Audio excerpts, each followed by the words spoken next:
Hello everyone. Thank you for clicking in and logging on and checking out this video. My name is Justin Ware. I am the Senior Vice President for Digital at BWF and the founder of Groundwork Digital.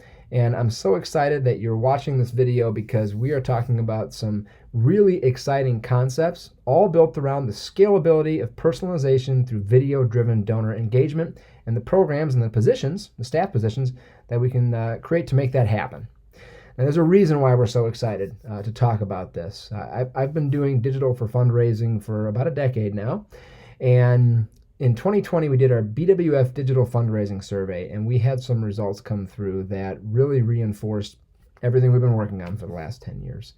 We surveyed hundreds of organizations, got responses from 235 of those organizations, and one thing was clear: digital now outperforms all other channels. Take a look at these numbers. We're talking about the percent of giving, the percent of participation that comes in through direct marketing channels, and all channels actually, because we also had some face-to-face major gift work as part of this as well. But when it came to the direct response channels, digital, direct mail, and phone, for the first time, digital is on top. This is actually a reversal of 2018, where direct mail had almost 50% of all participation. Surprising to see in 2019 how much direct mail fell off, and I can only imagine with the coronavirus pandemic in 2020 that will probably continue and perhaps be even more severe. Digital is now top of the line. It is what brings in the most donors, and it dramatically beats the phone program, for example, which, as you can see here, is in the single digits. That was true the year before as well, in 2018. Again, digital now leads the way. And there's some reasons why I think digital has surfaced to the top, beyond just the fact that so many of us get our news and information online.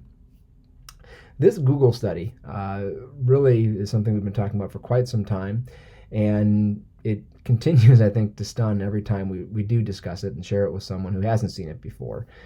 Google found that 57% of everybody who watches the nonprofit's video will eventually go on to make a gift to that nonprofit. Doesn't mean they're clicking give now from the video and giving, but it does mean if you can compel someone to sit through your entire video, most of those individuals will go on to make a gift to your organization. Think for a second about what that means for your major gifts program and how critical it is to get quality, impactful, authentic video out before your donors and prospects. Content is also very important when it comes to retention. The ABILA donor loyalty study, they asked people why they stopped giving, and nearly 3/4 of those, 72% of those who were surveyed, said, well, we stopped giving because of poor, vague, or irrelevant content. Fix your storytelling, fix your retention. Now, the thing is, it's not as simple as just getting content right. You can produce some really beautiful content, but we have a lot of things up against us. We have inbox clutter. We've got very full social media feeds. We have zero organic reach, basically, on a platform like Facebook. If you're not paying ads, you're probably not having a lot of your content seen on a Facebook page. So producing the content is a very critical part of it. You have to have that content, and we'll get to how to do that in a bit. But beyond that, you have to find a way to really make your content rise to the top and make your audience take notice, whether you're emailing it to them, texting it to them, or sending it to them through a direct message, or perhaps even placing it on a social media channel. How do we get it seen? The answer is in personalization. Personalization drives conversions. People take notice when you use their name. And obviously that has been the case on email for quite some time with merge fields, but we really need to go beyond that. We need videos, that when someone clicks on a video, you're actually using their name. Now, that can be difficult to do in mass, but there are ways to do it. And it's worthwhile because 94% of companies report an increase in conversions after they use personalization or add personalization to a website. But the problem is, very few companies really know how to do this. And I think it's especially true in the nonprofit space, where we don't really have the resources that a lot of for-profit companies had. In that same survey, despite the fact that they were having so much success driving conversions with personalized websites, only about 1/5 of those who were trying to do this work said it was easy. About 40% of people said it was extremely hard to add personalization. And that is true, especially if you're on a tighter budget, because really personalization is a combination of technology, and you really do need technology to make it happen, but also a program, a operation, and the right people in place to actually take advantage of that personalization. Now, the good news is we've been working on it quite a bit over the past couple of years, and actually it can be fairly easy to do personalization either for individual donors or prospects, or even at scale in mass, from the annual fund all the way up to the mega gifts program. there is a way that you can now add personalization to your process that will allow your content to reach your donors in a meaningful way that leads to fundraising results. Now, again, technology is key to all of this, and we're going to talk about the tools that exist to allow you to do scaled personalization and video-driven content and engagement as well. But all of these tools, as fantastic as they are, they only work so well if we don't have those tools in the right hands of the right fundraisers who have the training and coaching to be able to leverage it. And that's the key. We still need people in this process. The role of a development officer, for example, it is changing. The traditional tactics are not enough on their own anymore to really lead the way and advance fundraising in a meaningful way. We're going to get our big gifts because of our relationships, and that's always going to be the case. But to really continue to feed those major donor pipelines, to find new major gift donors, as we're having a churn, as the baby boomers move on and we have Gen X and millennials, we are going to have to get personalization right. We're going to have to find a new way to widen that funnel and find more supporters. And that's where that combination of technology and then expert fundraisers who can be plugged into the donor journey at the right time, that's how we make this happen. That's how we get personalization right, with a combination of staff, technology, strategy. And a digital development officer, a DDO, is critical to this process.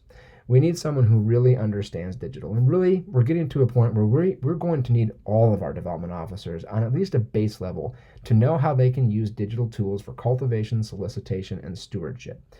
And when we can do that, whether we're training our current team of DDOs or current team of development officers to add digital to their abilities and capabilities, or whether we're actually hiring digital development officers like so many places are starting to do now, when we do that, we open up a wide range of possibilities, and we become much more efficient and effective at engaging a much larger group of individuals. We can, for example, not have to sit there and say, well, we've got 35,000 people who are potential mid-level donors, but we only have so many gift officers, and we just can't possibly reach them all. That's no longer true anymore. With scaled personalization and having the right program and technology and strategy in place, we can get to all of them, and we can move the right ones up into those major gift roles, which can absolutely transform fundraising. Digital development officers, of course, they would use email, but we can do so in a more meaningful way by sending more personalized content, text message, and then social media. We're seeing more and more development officers creating things like Facebook pages, and increasingly now Facebook groups, where they're able to have all of their prospects, or at least a significant number of their prospects and donors, in a private Facebook group where they can facilitate conversations and have regular engagement with them on an ongoing basis. So the social media piece, it's really important. I mean, if you look at the numbers, we're talking about, 70 to 80% of the prospects in your portfolios are active on these channels. If we're ignoring them, we're ignoring opportunities to engage with them on a regular basis. Modern development officers really need to know how to use social media to be effective. Then there's the video piece. And this is, I think, what really sets a DDO apart from your traditional gift officer or development officer. The ability to pick up a phone and record a 30 or 60-second introduction or touch base or a message to say, hey, we haven't talked in a while. I just had this happen the other day, which made me think of you. Maybe we should get together, have lunch. There are many different ways to create that really one-to-one authentic video, especially for major gift donors and prospects, that can keep you front and center in those donors and prospects' mind. That, again, can reduce that runway for cultivation and make big gifts happen sooner than they would if we're not using some of these tools and tactics. I mean, we are in the coronavirus pandemic right now, so video visits are all the rage because that's all we have. We don't have development officers on the road for the most part. So that's also part of this, being able to effectively leverage a Zoom call. But we also believe quite fervently that a Zoom call is not an introduction. That's not you don't lead with the prospect and say, hey, let's find an hour to have a Zoom call necessarily. I mean, it depends on how they come into the fold and whatnot and what your donor journey looks like. But usually you're starting with that personalized video that you're recording and sending via email, and you're leading this donor on a journey that maybe leads to a Zoom visit, or once we get back to being able to do so, a visit in the real world. And all of this, all the digital development officer work is meant to enhance and supplement traditional development officer work. I mean, we know for most of these big gifts, the principal gifts, it's going to take a longer runway, and it's going to take a lot of in-person consultation with CEOs, executive directors, presidents. We're not suggesting that we can do an entirely digital development officer program, although much more so than I think a lot of organizations realize.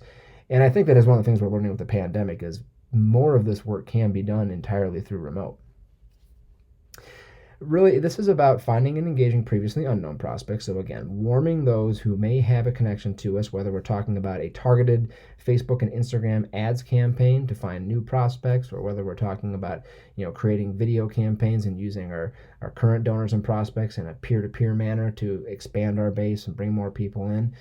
Digital is a really good way to move those unknown prospects into known prospects and eventually donors. We've also seen plenty of instances where donors or prospects who've kind of gone cold and fallen off the radar, and we've taken them out of portfolios and put them back into a mass pool. All of a sudden, because of this content that's out there, will surface themselves. And then gift officers, when you have a trained DDO ready to capture those opportunities and pull them in, we've seen plenty of cases where a prospect has basically been given up for disengaged, and then a DDO is able to reawaken them, bring them back, and actually make a big gift happen pretty quickly. And then of course moving people from that mid-level into portfolios. There are so many applications and so many ways that we can be, again, more efficient and effective in our fundraising using the DDOs. We've seen a lot of these pop up, especially in higher education, but I think across industries. We're also seeing some of our a lot of NGOs, healthcare organizations are working with us to launch some of these digital development officer operations. The University of Wisconsin in Madison has one. We did a training with them in the fall of 2019, so they were extremely prescient in getting out in front of this and having a program up in place. They hired 5, they actually call them DXOs, donor experience officers, I believe is the term in Wisconsin. And again, they hired 5, so new positions, put them to work right away, and had some pretty immediate results. One of which is just major gift activity happening without ever actually sitting across from that donor. Because think about overseas and international fundraising, for example. This particular DDO was able to connect, or DXO, was able to connect with a donor overseas, discovered an interest in supporting a study abroad program, and before you know it, there was a substantial gift made to endow a study abroad program for the University of Wisconsin students. This is the type of thing that just doesn't happen if you don't have a DDO program in place. In most cases, we are activating and re-engaging some of those mid-level donors and retaining them and then moving them up into plan giving or major gift portfolios. That's what's mostly going to happen as a result of this work, which of course is incredibly valuable. But every so often, you're just going to have an incredibly short runway to a massive gift because you're in the space where donors are active. It should be noted that major gift donors, those with wealth, just generally speaking, the more wealth you have, the more active you are on social media and on digital media. The less wealth you have, the less active you are. All the more reason to make sure that we have positions like this so that we can be engaging in those spaces where our most capable donors are spending their time. Also, we talked about efficiency.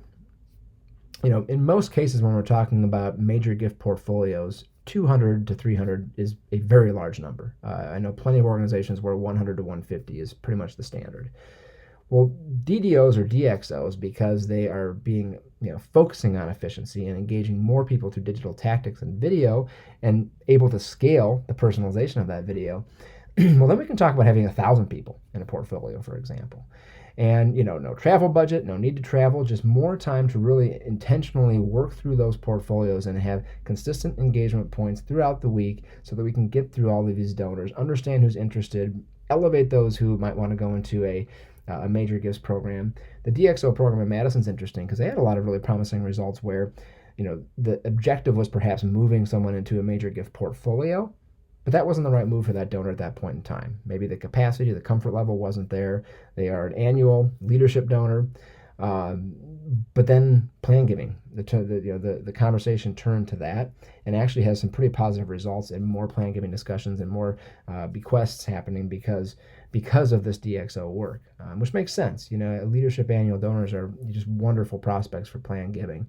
And again, if you're simply having more conversations with more of them, you're going to have more of those results.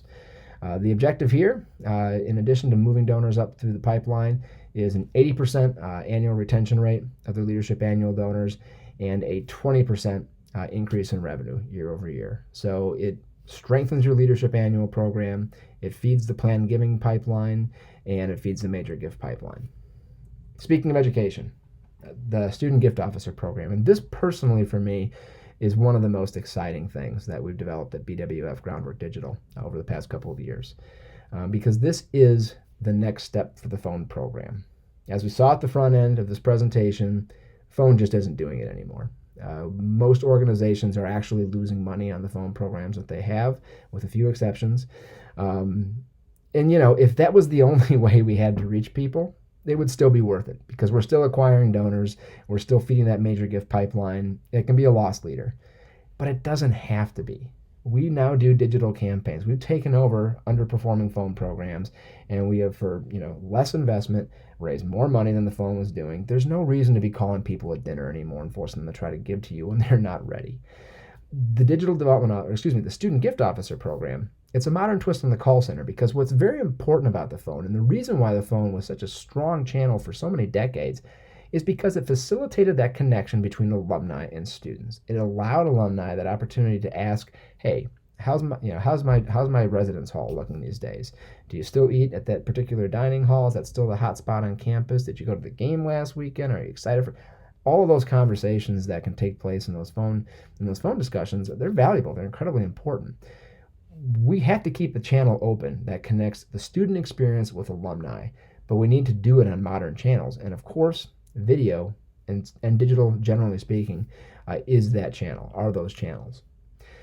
Student gift officer programs, we usually have somewhere between 4 and 10 students that we hire. We pay them about what you would pay a student caller, and they usually work about 5 to 10 hours per week. And the most important skill that these students bring to the table is the ability to produce and star in video, authentic video that they can create themselves. We need those who have the technical skills to sit behind the camera and edit a piece, which actually a lot of students have these days. It's kind of surprising how many do. And then we also need those students who can stand in front of the camera and carry the message. They have that charisma. And when we're able to find those two things, we can train for all the rest of it. They're native to social media, Facebook, Twitter, Instagram, video-driven platforms. The tools are easy. That's just part of the strategy that we put together and activate these students. But video is the key piece. And again, that charisma that can really kind of carry the message. The young woman you see here, her name is Allie Krings. I know her by first and last name. Never met her, but we're Gopher season ticket holders. And 7 Saturdays every fall, she is up on that big screen during halftime, during commercial breaks, really kind of, filling the time in between the action on the field. Very good at her job, very good in front of the camera, and is this personality that you come to know after a while. Also happens to be really good on social media, maintains strong social media presence on different accounts as well. That's what we're trying to do with the student gift officers, but instead of doing it for athletics, we're creating these student personalities around the idea of giving, who can throughout the year deliver the message of impact of giving, tell stories about donors, elevate those student stories who are benefiting from scholarships, talk about programs and why they're really help people understand. Remember that retention stat. With in the ABILA donor loyalty study, where 72% of donors said they stopped giving because of poor, vague, or irrelevant content. Our student gift officers produce 1 new video per week, most of it produced by them, which is an easy lift for them because they're so good at it and so used to doing it. And it's fantastic content, incredibly moving content throughout the year that keeps people engaged and helps them understand their gift and continues to foster that relationship between students and donors through these digital channels. Then, once we get to an appeal, end of year, end of calendar year, end of fiscal year, a giving day, crowdfunding, multi-channel, direct mail appeals, then we're able to actually turn them into a fundraising machine and have them go out and send messages based on fundraising. And because they're so familiar with, because the alumni are so familiar with the students, the returns are fantastic. They open the emails sent by these students, they click on the text messages sent by these students, they go to the links, they make these gifts. And then again, the icing on the cake is when you can actually personalize it and be able to send personalized content to a mass audience through these students. We'll get to that in just a second. Let's look at a case study, very recent, from spring of 2020. So in the winter, Stony Brook University and Paul Moete, Director of Annual Giving there, brought us in, and we were tasked with building a program for their giving day, sort of like a micro student gift officer program. We went out, we hired 6 student gift officers, but before we were actually able to do the on-campus training, the pandemic hit. It completely changed the program. Eventually that ended up postponing the giving day, But we continued on with the program because we saw a need here to be able to continue communicating with our alumni. The phone program was shut down. Eventually they got to a small sort of limited remote program, but really not be able to do anything what it was, not even close to what the phone program could have done had it been up and running in full steam. But we did have these students, 6 of them. We conducted a Zoom-based training session. We met with them on a weekly basis, put a strategy together, trained them, coached them, helped work with them to develop content, and they were just incredible videographers, and the content they produced was amazing, and they did it without ever meeting face-to-face with us or even with each other. They were all in their own locations. Campus was shut down. They had no opportunity to actually work with each other physically, but in a digital space, they were amazing. And working together, sharing ideas, creating their own content and clips, and then combining them online for finished pieces that were just remarkable, just really moving content they were able to produce. And on top of that, they led some of the strategy work as well. I mean, students know campus and they know digital engagement. So sometimes when you hire some really quality students like we had at Stony Brook, you just step back and have them come up with the concepts, and they did. Now, they developed this SBU Together campaign. It was a month-long series of Instagram takeovers, and the idea was we can't physically be on campus. I think there was one student, you see him there, Jadel. He actually was on campus because he's a residence assistant, and he was one of a handful of students who were still there. But the other 5 are out in families, their homes, apartments, what have you. So they weren't there, and they missed it. They missed that feeling of unity. They missed being on campus together with their other students and friends.